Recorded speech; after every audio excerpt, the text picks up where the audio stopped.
자, 여섯 번째, 온라인 광고는 효율적이다. 그때는 맞았고 지금 틀립니다. 무슨 얘기냐면 온라인 광고는 효율의 개념에서 보통 시작을 했어요. 그냥 말 그대로 이제 강남 버스에 버스 광고를 붙인 다음에 나를 봐주세요 하는 것과 그냥 우리 고객이 아메리카노 검색했을 때 나를 보이게 하는 것과는 효율 차이가 엄청나게 차이가 날 수밖에 없겠죠. 그래서 광고의 기본, 온라인 광고의 기본은 사실 효율이었습니다. 광고의 효율을 측정하고 어떤 광고가 더 전환율이 좋냐, 이거는 사실 광고의 가장 기본이긴 합니다. 다만 오프라인은 그런 것들이 멀쩡하게 측정되기 힘들었지만 온라인은 항상 추적이 가능했죠. 그러다 보니까 검색 광고 마케터라는 자격증도 있었던 거 기억하시나요? 저도 물론 검색 광고 마케터 2급을 가지고 있는데 2013년도에 땄어요. 근데 지금 어떻습니까? 검색 광고 효율이 형편없어지고 있죠. 이유가 뭘까요? 검색 광고 효율이 형편없어진다는 거는 두 가지 의미가 있을 겁니다. 첫 번째는 내 광고랑 내 쇼핑몰로 들어온 사람들이 이미 구매를 많이 했거나 옛날처럼 이걸 진지하게 보고 뭘 봐야지 하는 고객이 아니라 뭐 더 있나 하고 클릭 한번 해보고 사라져버리는 약간 약한 고객들이 됐다. 두 번째는 뭘까요? 오프라인 업체들이 온라인으로 쏟아져 들어오면서 온라인에 퍼붓다 보니까 말도 안 되는 효율이 나오기 시작한 거죠. 그래서 이제 온라인 광고는 더 이상 효율적이라고 말할 수가 없습니다. 그러면 어떻게 해야 될까요? 자, 온라인은 이제는 어떻게 될까요? 각자 생존입니다. 온라인 광고는 검색 광고를 기반으로 해서 뭐 좀 더 발전한 배너 광고나 유튜브 광고를 하고 뭐 이런 식의 약간 테크트리라고 할까요? 단계별 성장법이 있었지만 지금은 아니에요. 지금은 말 그대로 되게 유튜브만 해서 유튜브에 제품 붙여서 거기서 그냥 비즈니스가 끝나는 경우도 있고, 아니면 전략적으로 와디즈라든가 오늘의 집에 딱 맞춘 상품을 보내서 거기서 정말 광고도 안 하고 그냥 선정만 되는 것만으로 마켓이 끝나는 경우도 있고요. 혹은 정석적으로 검색 광고에 미끼를 던진 다음에 그 미끼를 보고 온 고객들을 쇼핑몰에서 계속 체류 시간을 늘려서 구매 고객의 지갑을 크게 여는 형태의 광고도 있습니다. 혹은 네이버 카페 공구 배너들이라든가 소렌토를 위한 전용 제품이 나왔어요 라고 해서 거기에서만 홍보해서 타겟 바이럴로만 먹는 쪽도 있죠. 즉 어떤 업체들은 막 전체를 다 장악한 것처럼 퍼붓는 업체도 있지만, 반대로 어떤 업체들은 그냥 마켓에 기생하는 것처럼 꿀을 빠는 업체도 있습니다. 즉 지금의 판매 채널은 각자 도생입니다. 각자마다 광고의 노하우가 다르고 각자마다 광고의 채널이 다 다르기 때문에 각자의 방법을 찾는 게 훨씬 더 중요하다. 같은 스마트 스토어나 쇼핑몰을 열었다고 해서 뭐 정석적인 광고 잘하는 법, 이런 것들은 이제는 아무 의미가 없어졌다고 얘기를 할 수 있습니다. 자, 일곱 번째는 바로 온라인은 가격 싸움이다, 이렇게 얘기하는 분들이 있어요. 콘텐츠 뭐가 중요해? 아니면 광고 뭐가 중요해? 그냥 온라인은 저렴한 가격, 경쟁업체보다 저렴하고, 그러다 보니까 뭐 옥션이라든가 뭐 다나와라든가 이런 데 운영하시는 이제 컴퓨터 대표님들 보면 클릭 한 번에 단가들이 확 조정되는 그런 프로그램을 지금도 운영할 정도로 가격 싸움을 하는 경우가 있죠. 다만 지금은 아닙니다. 무슨 얘기냐? 그러니까 온오프라인이 통합되면서 무슨 일이 벌어졌느냐, 온라인이 이제 전 세상이 됐고, 그러다 보니까 어떤 사람은 좀 더 비싼 제품을 사고 싶을 때도 있고, 어떤 사람은 좀 더 나한테 맞춘 제품을 사는 것도 이제 오프라인을 돌아다니지 않고 온라인을 보고 있습니다. 물론 기존의 일반적인 제품 같은 경우에는 작년 6월쯤에 알리테무들이 쏟아져 나오면서 수많은 쇼핑몰들이 도산하기 시작했죠. 그때 뭘 증명했느냐? 가격은 이제 중국을 이길 수가 없다. 그렇기 때문에 지금은 온라인은 가격 싸움이 아닙니다. 무슨 싸움일까요? 숨겨진 타겟 싸움입니다. 즉 기존에 시장이 극도로 확대됐기 때문에 지금은 임영 세대라고 얘기하는 60대 이상이라든가 70대 혹은 50대 이상의 분들이 구매력이 굉장히 높은 경우도 있고요. 아니면 정말 깔끔쟁이들, 정말 깔끔하게 살고 싶어가지고 깔끔 대장인가? 이런 쇼핑몰 같은 곳을 이용하는 분들도 있고요. 즉 고객들의 니즈들이 굉장히 세분화되고 오프라인의 기존 온라인 고객들과는 다른 형태의 오프라인 고객들이 쏟아져 오기 때문에 이 사람들의 니즈를 잘 발굴하는 것, 물론 그 타겟의 수량이나 뭐 아니면 검색량이나 이런 걸로 발굴되잖아요. 보통 온라인을 할 때 검색 광고를 통해서 시장의 규모를 보지만 이제는 시장의 규모를 찾아내야 되는 되게 막막하고 혹은 매우 재밌는 단계로 이르렀다고 보시면 됩니다. 자, 여덟 번째는 바로 연예인은 맞는 키인가인 겁니다. 2010년대 후반만 해도 이제 쇼핑몰들에 연예인들이 이제 한 개씩 데뷔를 하기 시작했어요. 즉 연예인 모델을 쓰는 쇼핑몰들이 늘어나기 시작했고, 혹은 그 전에는 연예인이 아예 세웠던 에바준이라든가 이런 쇼핑몰들도 있었죠. 근데 그때 당시만 해도 연예인 한 명이 있는 것만으로도 많은 것들을 평정했습니다. 그냥 이영애 씨가 딱 나와서 이렇게 제품만 들고 있으면 게임이 끝나는 거죠. 근데 그때는 맞았지만 지금은 틀립니다. 지금은 흔해졌어요. 옛날 연예인에 대응하기 위해서 뭐 방송 협찬도 많이 하고 했지만 결과적으로 온오프라인이 섞이게 되면서 이제 연예인은 올리브영만 가도 수없이 볼 수 있는 연예인들이 너무 많습니다. 그러니까 온라인에서 연예인을 보여주는 것 자체가 아무런 의미가 경쟁력이 없어진 거죠. 지금은 상품 기획으로 소통하는 방법이 연예인보다 훨씬 효과적입니다. 고객의 니즈에 맞춘 상품 기획을 가지고 있는 것만으로도 고객들이 엄청난 인터넷 서치를 통해서 결과적으로 찾아내게 됩니다. 알리 같은 경우나 테무 같은 경우에도 뭐 같은 제품인데 찾다 보면 더 싼 경우도 있듯이 고객들이 더 이상 가격에 따라서 그렇게 흔들리진 않습니다. 그런 것들을 너무 잘하는 업체가 있기 때문에 혹은 여러분의 스토어는 여기에 해당되지 않죠. 그렇기 때문에 여러분은 상품 기획을 통해서 소통하는 것, 상품 기획을 업그레이드하고 이런 것들이 훨씬 고객에게 연예인보다 훨씬 더 친근감 느끼고 이 제품을 사야 될 이유를 얘기해 줄 것입니다.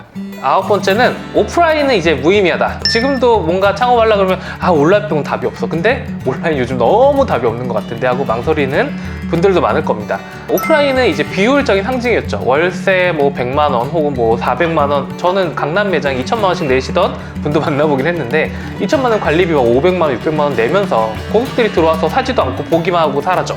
아무 의미가 없는 매장들이 늘어나기 시작했고 그러다 보니까 대기업들도 명동에서 화장품 스토어를 빼기도 하고 막 그러잖아요.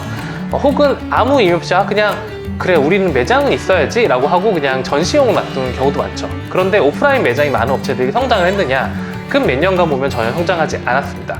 그럼에도 불구하고 이제 오프라인은 무의미한가? 라고 했을 때 지금은 기회다 라고 얘기를 할 수 있습니다. 그때는 오프라인 굉장히 무의미했죠. 근데 상황이 바뀌었습니다. 첫 번째는 온라인으로 차별화를 만들어내는 게 굉장히 힘들어졌다. 온라인으로 뭐 고객 후기들 막 붙여온 다음에 후기 4.8점이에요, 4.9점이에요, 뭐 10만 명이 선택받았어요 한다고 고객들이 믿을까요? 안 믿습니다.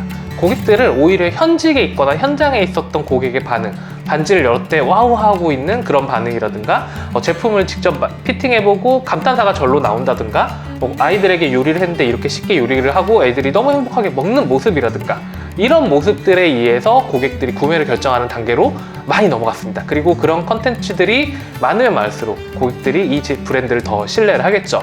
그런데 문제는 뭐냐면 온라인은 고객과의 접점이 너무 멀다는 거예요. 그러다 보니까 이제는 오프라인이 기회가 된다. 무슨 얘기냐면 오프라인 같은 경우를 이제 파워스토어라든가 뭐 단기적으로 하는 그런 스토어를 만들기도 하고 그 다음에 아니면 매장 만들 때 판매의 목적보다는 고객들의 컨텐츠를 끌어내는 쪽으로 전환을 하고 있습니다. 일예로 룰루레몬이라고 하는 글로벌 브랜드 같은 경우에는 아마존 같은 데 자사의 제품을 너무 많이 뺏긴 업체들이 많이 늘어나다 보니까 대형 팝업 스토어를 열었어요. 룰루레몬이 전통색이 핑크색이죠. 약간 진한 핑크색인데 그 핑크색 팝업 스토어를 대형으로 열고 어떤 이슈를 했냐, 여기 와서 신상품을 소개하거나 패션쇼를 한 게 아니라 여러분 짝퉁 제품을 가져오시면 룰루레몬 정품으로 바꿔드립니다 라는 팝업 스토어를 합니다.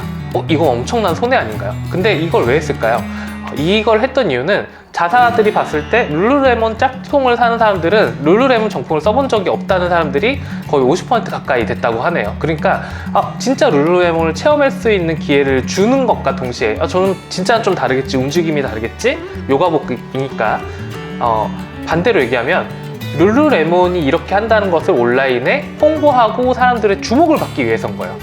예를 들어가지고 가격에 밀리고 이슈로 연예인으로 이제 더 이상 고객들을 혹하지 못하게 할 때는 오히려 이런 이벤트나 이런 매장의 존재로 인해서 온라인 컨텐츠나 브랜드의 그 인지도 혹은 브랜드의 신뢰성에 굉장히 강점을 줄 수 있게끔 세팅이 되는 거죠. 그래서 저희 클라이언트 같은 경우에도 올해는 오프라인 매장들을 좀 다수 열 만한 업체들이 늘어나고 있습니다. 즉 온라인으로 올인을 했었던 업체들이 오프라인을 팝업 스토어, 이벤트 스토어 혹은 컨텐츠 양성소로 만들면서 또 다른 차별의 기회를 얻고 있는 거죠. 그래서 그때는 오프라인이 비효율적이었다면 지금은 오프라인이 기폭제가 될 수 있고 가장 큰 차별화의 기회가 될 수 있다라고 얘기를 드릴 수 있습니다. 10번째입니다. 10번째는 뭐냐면 온라인 커머스는 낚시다 라고 생각하시는 분이 있죠. 지금은 온라인은 낚시터가 아니죠. 이제는 전 지구적 커뮤니케이션 마켓입니다. 대기업 기반의 브랜드들이 해외 진출의 성공작, 즉 중국에 진출하고 면세점에 입주하고 뭐 설화수 같은 그런 것들이 성장을 이끌었다면 지금은 중소규모의 쇼핑몰들이 미국에서 엄청난 매출을 올리고 있다거나 유럽에서 흥행을 하고 있다거나 동남아에서 굉장히 많이 팔고 있죠. 그 이유가 뭘까요? 즉 시장 자체를 아주 넓게 보고 있는 겁니다. 즉 국내의 시장은 진짜 치열합니다. 제가 생각해도 미친 것 같아요. 정말 상품기획조차 또 뛰어나고 상품기획이 컨텐츠랑 연결되고 그 연결된 컨텐츠는 타겟팅을 정확하게 겨냥을 하고 있고 그걸 굉장히 유려한 디자인과 수많은 영상들로 고객을 설득을 하고 있고 그걸 위해서 광고비를 아낌없이 쓰는 게 바로 우리나라 브랜드의 특징인데 해외는 2단계로 가지 못한 경우가 굉장히 많죠. 상품 기획과 광고가 이미 따로 돌고 있고 아니면 타겟 고객을 염두에 두지 않고 그냥 제너럴한 일반적인 제품들만 판매하는 경우도 많습니다. 그런 경우에 우리가 가지고 있는 이 엄청난 노하우 이런 것들은 해외 마켓에서는 굉장히 환영받을 수 있는 거죠. 이제는 어떠한 제품이 특이하고 아주 사용 편성이 극대화된다면 해외 진출을 반드시 염두에 둬야 됩니다. 물론 해외 진출을 뭐 옛날처럼 에이전트에 맡겨가지고 어디에 물류센터를 열고 이런 경우도 있겠지만 이제는 전지구적 마켓이 됐기 때문에 글로벌적인 생각을 가지고 홍보를 하실 필요도 있다라고 얘기를 드리고 싶습니다.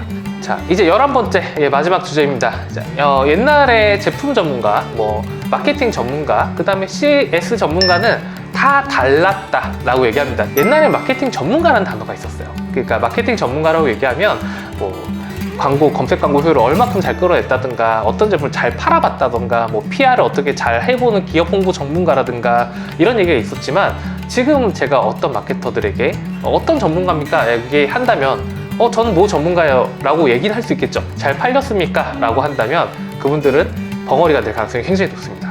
왜 그러냐? 세상이 바뀌었어요. 예를 들어가지고 내가 이거는 다이어트를 위한 아메리카노 해가지고 이제 검색을 했더니 상세 페이지에서는 그냥 일반적인 모델이 나왔어. 그럼 아웃이에요. 다이어트에 대한 내용이 나오지 않고 이 원두가 얼마큼 칼로리를 뺐는지 나오지 않으면 아웃. 근데 경쟁업체가 제로 아이스 아메리카노 단어를 패키지로 해서 나왔어. 그러면 이미 지는 거죠. 즉 제품 디자인부터 시선을 잡지 못하니까 상세 페이지가 아무리 다이어트를 얘기한 듯 유사 상품으로 보이게 되는 거고 많은 것들이 연결되지 않으면 얼만큼 더 일관성 있게 고객에게 세뇌를 시키고 체류 시간을 뽑아내고 고객들에게 단어를 심고 이 제품이 유용할 거라고 느끼게 해주는 게 바로 일관성이라면 온라인으로 오면서는 연결이라는 단어가 진짜 중요해졌습니다. 고객이 잘 연결해주지 않으면 결과적으로는 수많은 곳에서 이탈이 나오고 그 이탈은 경쟁업체에게 기회를 뺏긴다는 거죠. 그래서 이제는 제품 정보가 따로 있고 마케팅 전문가 따로 있고가 아니라 마케팅 전문가라도 제품 기획에 목소리를 낼 수 있어야 돼요. CS 같은 경우에도 프로그램을 잘 짜야 되는 거죠. 즉 CS가 왜 중요하냐면 고객들의 컨텐츠를 뽑아내고 고객의 이견을 받아서 제품 기획에 반영할 수 있고 혹은 고객의 불만을 빠르게 대처함으로써 경쟁업체가 치고 올라오는 걸 막을 수 있는 상품 기획을 할 수 있기 때문에 CS 파트에 고객의 소리를 듣는 것 그리고 고객의 컨텐츠를 뽑아내는 플랜조차도 상품 기획에 녹여내야 이제 브랜드가 될 수 있습니다. 그래서 이제는 제품 전문가, 판매 전문가가 다르지 않습니다. 즉 제조사가 아무리 잘 팔고 싶어도 마케팅 전문가가 파는 건 완전히 다르다라고 얘기했지만 지금은 이 둘이 연결되지 않잖아요. 그럼 안 돼요. 그래서 실제로 제조사들이 마케팅을 배워서 엄청 잘해서 판매 전문가들의 기업들이 사라지는 경우도 있고요. 반대로 얘기하면 판매 전문가가 기업들을 잘 소싱해서 메가 히트 제품을 만드는 경우도 있습니다. CS에서 르무통의 21일 챌린지 같은 경우에는 CS 파트에서 고객들이 21일 동안 이제 신고 체험하는 모습들을 관리하고 거기에서 고객을 연결하는 형태에서 가장 강력한 브랜드 컨텐츠를 만들었고 바이럴을 일으키고 있기 때문에 CS 분야도 마케터가 반드시 체크해야 될 분야입니다. 그래서 이 둘을 통합하려는 시도를 하는 업체들이 이제 기회를 얻게 될 것입니다.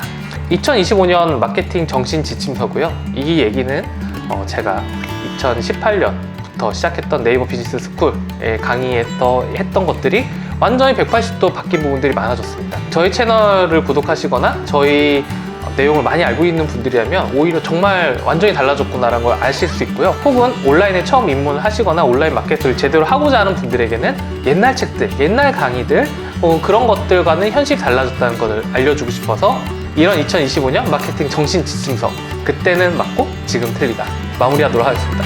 감사합니다.